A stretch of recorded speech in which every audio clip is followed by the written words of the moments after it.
ஒரு ஹெல்த்தியான சம்பா ரவையால் செஞ்ச உப்புமா எப்படி செய்யலான்னு பார்க்கலாம். வாங்க வீடியோக்குள்ளே போகலாம்.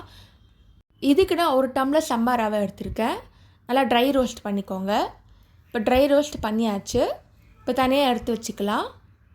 அதே பேனில் எடுத்துக்கோங்க. எண்ணெய் ஆட் பண்ணுங்கள். இப்போ தாளிக்க போகிறோம். தாளிக்கிறதுக்கு கடலைப்பருப்பு, கடுகு, உளுத்தம்பருப்பு ஆட் பண்ணிக்கோங்க. கேஷ்நட், பட்டாணி, கருவேப்பிலை ஆப்ஷனல் தாங்க. இப்போ வெங்காயம் ஆட் பண்ணிக்கோங்க. இப்போ ஒரு வெங்காயம் பொடியாக கட் பண்ணி ஆட் பண்ணுறேன். இப்போ நல்லா வதக்கணும். வெங்காயம் நல்லா கோல்டன் ப்ரௌன் கலரில் இருக்கணுங்க. ஒரு பச்சை மிளகா சைடில் கட் பண்ணியிருக்கேன். பொடியாக கட் பண்ணிங்கன்னா காரம் ஏறும். ஒரு டம்ளர் ரவைக்கு 3 டம்ளர் தண்ணி ஆட் பண்ணியிருக்கேன். நல்லா வேகட்டும்.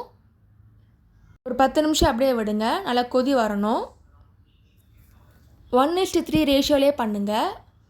இப்போ லைட்டாக உப்பு ஆட் பண்ணியிருக்கேன். இப்போ நல்லா கொதி வருது.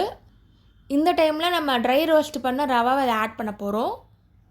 இப்போ நல்லா கலக்குங்க. ஒரு 10 நிமிஷம் நல்லா வேகட்டும். ஃபுல்லாக சுண்டட்டும். ஒரு சுவையான சம்பா ரவையால் செஞ்ச உப்புமா ரெடி ஆகிடுச்சு. நீங்களும் ட்ரை பண்ணி பார்த்துட்டு எப்படி இருக்குன்னு சொல்லுங்கள். இந்த மாதிரி சிம்பிள் ரெசிபியில் வீடியோவில் போட்டிருக்கேன். அதையும் மறக்காமல் செக் பண்ணி பாருங்கள். தேங்க்ஸ் ஃபார் வாட்சிங். லைக் பண்ணுங்கள், ஷேர் பண்ணுங்கள், சப்ஸ்கிரைப் பண்ணுங்கள்.